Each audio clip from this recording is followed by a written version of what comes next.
Jakby wybrać najbardziej niezrozumiały i zagmatwany wątek całego FNAF, to byłby to temat eksperymentu.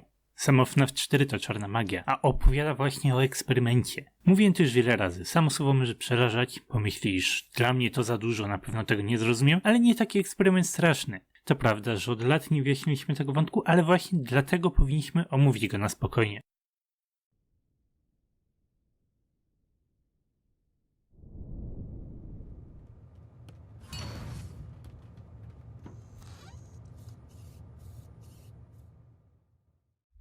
Wydaje mi się, że wiele z was już wie, o co chodzi z eksperymentem, bo często na ten temat mówię. W ostatnim odcinku na temat FNAF 4 w skrócie wyjaśniłem eksperyment. Ale właśnie boję się, że tak gadam o rzeczach, które ja rozumiem, ale są całkowicie chaotyczne dla drugiej osoby. Dlatego w tym odcinku chcę na spokojnie całość wyjaśnić. Powiem co wiem, najpierw podstawy teorii, a potem parę dalszych szczegółów, pomysłów. Bo pytać można naprawdę o dużo rzeczy. Dlaczego ta teoria w ogóle istnieje? Jakie są jej dowody? Czy w ogóle cel? Co się z nim łączy? Co wciąż nie zostało wyjaśnione?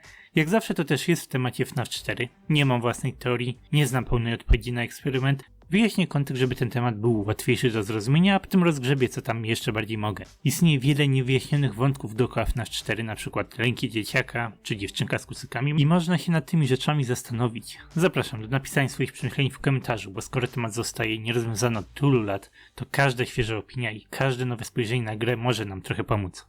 A więc od początku, skąd w ogóle pomysł na jakiś eksperyment? Wszystko wynika z koszmaru we FNAF 4. Może się wydawać, że gra ma w miarę prostą, podstawową historię. Zbiry znęcają się na dzieciaku, miał miejsce wypadek. Łatwo uznać, że chłopiec ma koszmary na temat zbirów. Fredbear go ugryzł, trafił do szpitala, stąd easter eggi. W ostatniej minigierce słychać bardzo cichy dźwięk przerwania akcji serca, dzieciak umiera.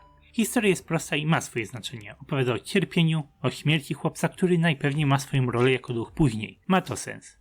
Ale jest to błędna interpretacja, niekompletna, nie pomogła nam zrozumieć FNAF 4. Cóż, błędem na to jest złe słowo, bo nie znamy wszystkich faktów, więc najlepiej jest powiedzieć, że ta teoria straciła swoją wiarygodność. Straciła ją z powodu Mike'a. Dziennik przetrwania i FNAF 4 sugerują, że to Mike przeżywa koszmary. Słyszę głos Fongaja, co wiąże się z Mike'iem i to dopiero w przyszłości. Mike rysuje też koszmarnego Fredbeara w książce. To on wie o tym potworze. I z początku ludzie zaczęli wierzyć, że Mike to ugryziony dzieciak, ale to też straciło swoją wiarygodność, bo chłopiec odezwał się w książce w magiczny sposób. Jest duchem. Więc nie jest Mike'iem. Zaskoczyło mnie to ostatnio, ale niektórzy wciąż wierzą w Mike Victim i nie zgadzają się z tym wyjaśnieniem dziennika. Ja się z tym nie zgadzam, głównie dlatego, bo dzieciak umarł. Miał zostać złożony do kupy, ale wciąż umarł i nie widzę żadnego dobrego argumentu we FNAF 4, żeby stwierdzić, że w jakiś sposób ożył. Ale w tym miejscu nie ma to dużego znaczenia, bo w obu przypadkach eksperyment istnieje. Ja trzymam się popularnej opinii w fandomie, że Mike to jest starszy brat, zbir w masce Foxiego. Uważało się, że gryzie go poczucie winy, bo zabił swojego brata, dlatego ma koszmary. Jest tutaj też takie rozdzielenie, że dzieciak został ugryziony w 1983 roku, ale koszmary Mike'a dzieją się 10 lat później, podczas lub po FNAF 1. W końcu słyszymy Fongaja, więc wydarzyło się to później. Oczywiście mógł mieć te koszmary przez długi czas, ale sama gra, FNAF 4, wydaje się dziać w okolicy FNAF 1. Choć to też nie jest poprawne wyjaśnienie, bo tą interpretację burzy Sister Location. Dopiero ta gra już wyraźnie wprowadza nam eksperyment. Scott napisał tutaj nową historię, ale podał też podpowiedzi do FNAF 4. To tutaj fandom zaakceptował, że Mike jest kimś ważnym w fabule. Wcześniej trudno było to przepchnąć w ogóle. Ale spójrzmy też na mapę z Breaker Room. Widzimy budynek, a także Fredbear's Family Diner, dom z FNAF 4, pokoje z koszmaru i wszystko to jest połączone z Circus Babies. Wynika z tego parę rzeczy. Na przykład po pierwsze, dom ugryzionego dzieciaka i nawet droga do tego domu są obserwowane. Sypialnia z gameplayu i sypialnia z minigier to są dwa różne miejsca. Różnice są dosyć oczywiste, ale było łatwo je zignorować, bo mówiliśmy o śnie. Korytarz plusztrapa i sypialnia z gameplayu to zupełnie oderwane od siebie dwa miejsca. Wszystko to wyraźnie łączy się z właścicielem Circus Babies, czyli Williamem Aftonem. Dookoła sypialni i korytarza znajduje się wiele animatroników i na koniec te dwa miejsca oznaczone są jako obserwacje. 1 to dom ugryzionego dzieciaka, a 2 to części z gameplayu. To wszystko niespodziewanie uderzyło w fandom i zniszczyło masę teorii. Widzimy fikcyjną sypialnię, którą ktoś zbudował dla tzw. obserwacji na dziecku. Był on otoczony potworami. Chodzi tutaj o coś, co sam William Afton przeprowadzał na swoich dzieciach. Sister Location w końcu potwierdza, że Mike to jest jego syn. Taka jest obecnie najbardziej wiarygodna interpretacja. Ale to nie wszystko, bo choć mamy solidną argumentację i sam Scott popycha nas w tym kierunku w różnych grach i książkach, to nie rozumiemy jeszcze znaczenia eksperymentu. Czemu powstał? Jaki jest cel całej gry? znamy podstawy tego wątku, ale wciąż musimy znaleźć wiele odpowiedzi. No i czy do tej pory wszystko jest zrozumiałe? FNAF 4 wygląda jak coś prostego, ale regularnie próbuje zmylić gracza. To nie są zwykłe koszmary, trauma czy poczucie winy, a wielkie laboratorium Williama Aftona. Chociaż słowo eksperyment niekoniecznie musi być poprawne. Sixth Location mówi obserwacja i tyle wiemy na pewno. Wiele teorii mówiło, że William obserwuje dzieci, żeby je chronić i to byłaby obserwacja, ale nie eksperyment. Ale nie wyjaśnia to, czemu miałby wrzucać dziecko do korytarza plusztrapa. Mimo wszystko te miejsca istnieją i są obserwowane. Wiążą się z Williamem Aftonem i jego dziećmi. Miał w tym wszystkim jakiś konkretny cel. I pora grzebać dalej, żeby znaleźć jakąś nową poszlakę. Jeśli więc czegoś wciąż nie rozumiecie, to możecie się cofnąć, obejrzeć ten filmik jeszcze raz. Możecie pytać w komentarzu, jeśli coś jest niejasne, bo teraz wchodzimy w bardziej skomplikowane rzeczy. Dosyć ważnym tematem są pluszaki. Oba rodzaje obserwacji kręcą się wokół pluszaków. Co widzimy w minigrach? Dziecka rozmawiającego ze swoim pluszakiem Fredbearem. Według Sixth Location wiąże się on bezpośrednio z obserwacją. A o czym jest gameplay? O potworach, które atakują dzieciaka, ale zmieniają się w pluszaki. Nie widzimy Bonniego i Chicky, ale Foxy i Freddy stają się pluszakami. Plushtrap to jest po prostu pluszak na przykład. Wygląda na to, że William używa tych zabawek w jakiś konkretny sposób. Może rozmawia ze swoim synem, może pluszak jest nawiedzony i William go tylko obserwuje. Ale co jak co, pluszaki mają duży związek z FNAF 4. Pojawiają się w 3 różnych miejscach, mają wspólne znaczenie. Uważam to za dowód na eksperyment. Coś, czego mieliśmy się domyślać już we FNAF 4. Sixth Location mówi jednak więcej. Mapa lokacji oznacza animatroniki, widać je w Circus Babies, we Fredbear's Family Diner, ale pojawiają się też one koło obserwacji. To prowadzi do pytań, czy koszmary są prawdziwymi robotami, czy też nie. Według mnie nie, bo mówimy o potworach zmieniających się w pluszaki. Więcej sensu ma według mnie oszukiwanie dziecka, sprawianie wrażenia, że potwór istnieje, choć jest tam tylko pluszak. Może są tam jakieś roboty, które transportują pluszaki z jednego miejsca do drugiego. Może same pluszaki są robotami, ale ciężko je wyjaśnić, bo nie rozumiemy jeszcze celu Williama.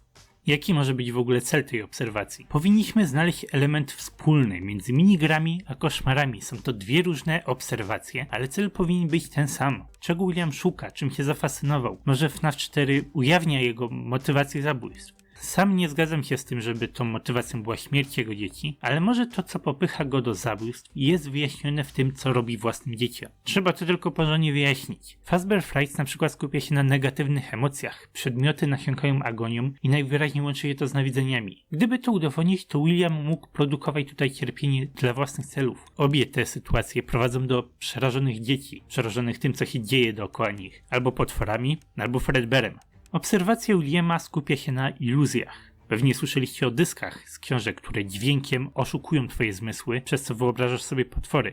Nie podoba mi się używanie tych dysków w teoriach. Nie ma żadnej sugestii, że coś takiego istnieje i nawet ich nie potrzebujemy. W grach dyski percepcyjne mogą mieć tylko znaczenie symboliczne. W końcu FNAF 4 opowiada o iluzjach. Ale nie jest tu potrzebny żaden przedmiot. Wskazówka od Scotta mówi na przykład, że umysł dziecka źle rozumie rzeczy, które widzi w ciemności. FNAF 4 ma idealne warunki do stworzenia iluzji, a książki nie mają tych warunków. Zastępują je przy użyciu magicznych dysków. Identyczne znaczenie, ale dwie różne rzeczy. W grach nie ma dysków, tylko są warunki. W książkach nie ma warunków, ale są dyski.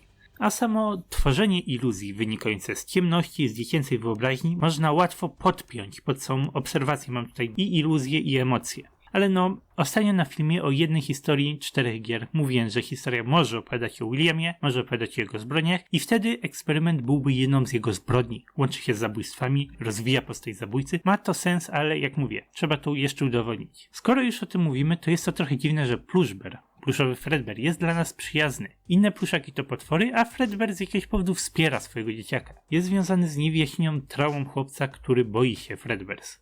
Pluszaki są jego przyjaciółmi, ale przeraźliwie boi się Fredbeara. Pluszak mówi mu, wiesz co się stanie, jeśli cię złapie. Niektórzy uważają, że widział zabójstwo, lub uważa się też, że to jest wynik nieporozumienia, bo w końcu umysł dziecka źle rozumie rzeczy. Ale jeśli to cel obserwacji, to może William specjalnie go wystraszył, żeby tą panikę wywołać. Ciężko stwierdzić, co jest tutaj poprawne. Ale pytanie, czy pluszak jest naszym przyjacielem, czy może wrogiem? Próbuje ochronić dziecko, czy może sam nim manipuluje i każe mu się bać? Wydaje mi się, że nie jest jakoś wrogo nastawiony, ale skoro łączymy go z eksperymentem, to warto zadać sobie parę pytań. Niektóre jego kwestie mogą brzmieć lekko złowrogo i jest taki znieczulony i mówi: znajdź brata, to się nie skończy inaczej. Wielokrotnie powtarza mu, że jego brat jest zły, jakby rozbudzał w nim nienawiść. Można też uznać, że to on pobudza i nasila lęk ugryzionego dzieciaka przed Fredbearem. Powtarza mu, że ma się bać Fredbeara, że wie, co się wydarzyło. I można z tego wyciągnąć takie mroczne, negatywne wnioski. Choć nie muszą być poprawne. Samo to, że Plushbear wiąże się ze składaniem dziecka do kupy i wszystkie powiązane z nim kwestie we FNAF World brzmią, jakby rzeczywiście był przyjacielem. Wszystko można wyjaśnić, bo Plushbear może być dzieckiem, które nie wszystko dobrze rozumie, a może za jego słowami też stoi coś więcej, może tam być prawdziwe wydarzenie i prawdziwy powód do strachu.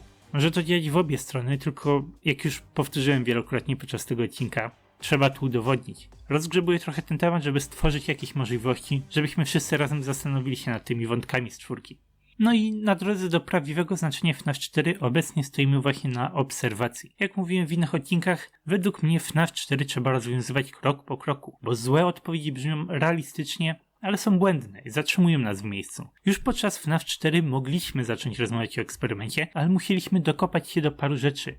Mają one teraz sens, ale wcześniej były zbyt trudne, żeby się ich w ogóle domyślać. Koszmar ma swój sens, jeśli mówimy o ugryzionym dzieciaku, ale jak zaczynamy mówić o Majku, to wszystko się zmienia. Plushtrap nie wiąże się ze znęcaniem, nie przedstawia poczucia winy, więc nie ma sensu we FNAF 4. Dopiero jak to zrozumiemy, to okazuje się, że to nie jest zwykły sen. Jeśli potem spojrzymy na pluszaki, na zabójcę w pobliżu, zaczyna się coś powoli budować. Lubię moje wyjaśnienie pudełka. 2 złote zamki reprezentują 2 złote zatrzaskowe stroje. Sekret ukryty za 2 robotami, czyli za Fredbear's Family Diner. To następna cegiełka i według mnie dosyć sensowny ciąg logiczny. Morderca jest wymieszany, więc jest właścicielem i ojcem tych dzieci. To wszystko takie pierwsze 2 kroki we FNAF 4. Stoimy teraz już na tym, że musimy zrozumieć i wyjaśnić działanie Williama.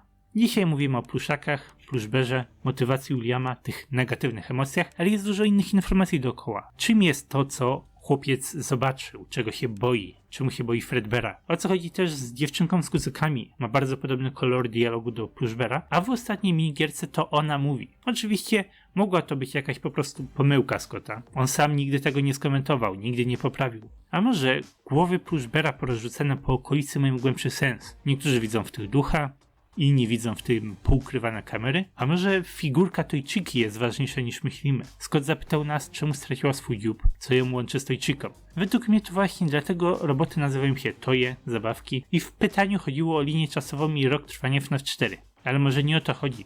Ktoś mógłby na przykład zrobić rozbudowaną teorię, że cała okolica jest fałszywa, stąd głowy Plushbeara, stąd bezsensowna figurka, stąd też fakt, że okolica pojawia się na mapie. Choć nie wydaje mi się, żeby taka teoria brzmiała za bardzo realistycznie. Sam rok 1983 wynika z tego, że to jest prawdziwe Fredbear's Family Diner, więc raczej nic bym tutaj nie mieszał, ale warto eksperymentować, bo naprawdę mało rozumiemy na temat tej gry. Ostatnio omawiałem opowieść Prawdziwy Jake's Fazbear Frights i choć o tym wtedy nie mówiłem, to jest tutaj sporo podobieństw do FNAF 4. Mamy dzieciaka w łóżku, mamy maskotkę, która z nim rozmawia, przez tą maskotkę mówi jego ojciec, co jest używane jako argument, że William mówi przez Plushbeara. Modyfikuje swój głos, żeby nie być rozpoznany. Opcjonalnie można by się kłócić, że dzieciak nawiedza Plushbeara, tak samo jak Jake nawidził maskotkę, ale chyba nie o to chodzi. Można też iść w Golden Duo lub cokolwiek innego, co łączy ugryzionego dzieciaka z piątą ofiarą, bo Stitch Right. Historia może kierować nas mocniej w temat kumulowania się negatywnych emocji, bo o tym też była mowa w historii. Jest dużo takich drobnych elementów, które jakby brzmią na podobieństwa. Według mnie są to wciąż jedynie sugestie, a teorię trzeba udowodnić informacjami z gier. Jestem gotowy zignorować całą tą historię, jeżeli miałaby nas doprowadzić do jakichś naciąganych wyjaśnień. Jest to temat wart przemyślenia, może jest tutaj coś głębszego. Historia opowiada o chorobie. Historia opowiada o kłamstwie, o iluzji, o emocjach. Ojciec Jake'a nie miał złych zamiarów, kiedy tworzył Simona, ale zakładamy, że William już miał.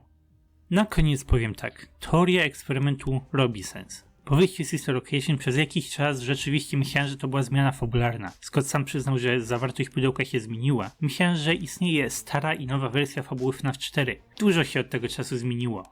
Można znaleźć dobre argumenty na eksperyment wewnątrz FNAF 4. Są one niesamowicie trudne do znalezienia, ale mają sens. Jestem w stanie uwierzyć, że to Scott miał wtedy na myśli. Obserwacja działa i Sister Location jedynie kieruje nas głębiej w tym kierunku, żebyśmy mogli w końcu zrozumieć znaczenie gry. Jak myślicie? O co tutaj może chodzić? Eksperyment Williama związany z negatywnymi emocjami i cierpieniem robi swój sens. Wiąże się to z nawiedzeniami, tworzy ducha z ugryzionego dzieciaka. Brzmi jak coś, co mogłoby połączyć FNAF 4 z resztą gier, ale nie mam pojęcia w jaki sposób. Czy wyjaśnia to charakter i motywację Williama? Czy wyjaśnia to w końcu, kim staje się ugryziony dzieciak po śmierci? Ciężko jest tutaj cokolwiek wyciągnąć, dlatego naprawdę liczę na wasze komentarze. Jest masa puzli do ułożenia i niektóre wątki z czwórki mogą się niespodziewanie ze sobą połączyć. Spójrzcie na to, co już do tej pory powiedziałem, ale spróbujcie też poukładać te elementy w inny, swój własny sposób. Po prostu liczę na trochę pomocy. Ale cóż, rozgrzebałem temat jak zwykle. Pluszaki stały się dla mnie ostatnio bardzo silnym, ważnym argumentem, choć dużo nie wyjaśniają. Wydaje mi się, że jest tutaj jakieś głębsze dno, obserwacja zbudowana na pluszakach, iluzjach, negatywnych emocjach. Ciężko jest to wyjaśnić też. Co w tym wszystkim robi starszy brat? Czy to on przeżywa koszmary w innym pokoju? Jak to wszystko działa? Jest to skomplikowane, dlatego pomóżcie mi znaleźć coś, czego mógłbym się złapać, żeby pójść dalej z eksperymentem. Jak mówiłem, słowo może przerażać, ale nie wydaje mi się, żeby ten temat był aż tak skomplikowany. Robi swój sens, ma swoje dobre argumenty. Sister Location bardzo bezpośrednio nam go wyjaśnia, pokazuje obserwacje. Ktoś z Private Roomu w 1983 roku przyglądał się jednemu lub kilku dzieciom. I FNAF 4 samo w sobie też na to wskazuje. A więc na dzisiaj to tyle. Dziękuję wam za oglądanie, zapraszam do sekcji komentarzy, zapraszam do wielu innych filmików teorii na moim kanale.